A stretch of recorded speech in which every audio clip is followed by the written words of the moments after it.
চাচা বাড়িটা কোন দিকে তোমার তাহলে? এই তো দক্ষিণ বস্তি। রাস্তায় যেতে যেতে তোমাদের সঙ্গে দেখা হলো। হ্যাঁ, তোমরা আমার দাদু তো নাকি? হ্যাঁ বাবা। দাদু ঠাকুমা তো? বাহ। আচ্ছা, ঈদে পোশাক হয়েছে?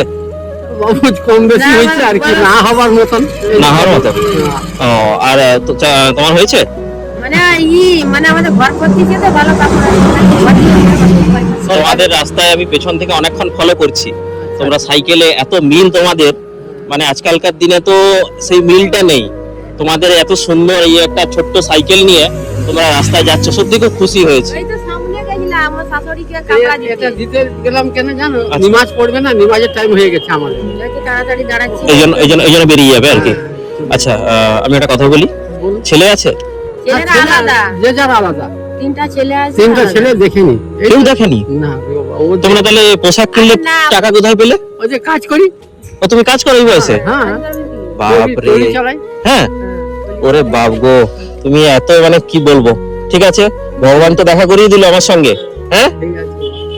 এই টাকাটা হাতে ধরো, কিছু যতটা পেরেছি ছেলে হিসেবে দিলাম। ভগবান পাঠিয়েছে, আল্লাহ ভগবান সব একই একই কি না? হ্যাঁ, আমরা হচ্ছে ধর্ম নিয়ে মারামারি করি, কিন্তু কিন্তু চাচা তুমি বলো তো, কোনো ধর্ম বলে কিছু আছে? না। আজকে আমার হাত কেটে গেলে আমি যদি রক্ত নিতে যাই, এটা আমি দেখতে পাবো কারা হিন্দু, মুসলিম, খ্রিস্টান? হ্যাঁ চাচা, একই রকম। একই না?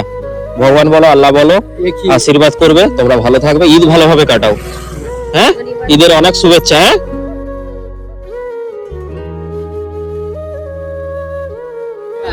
এই টাকাটাই তোমরা ঈদে খরচ করবে, যদি পারো কিছু কিনে নিও। হ্যাঁ, ঠিক আছে, আশীর্বাদ করবে। ও বাবা।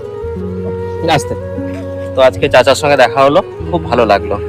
আর চাচি রয়েছে এখানে, ভালো থাকবে। হ্যাঁ, হ্যাঁ। ঠিক আছে।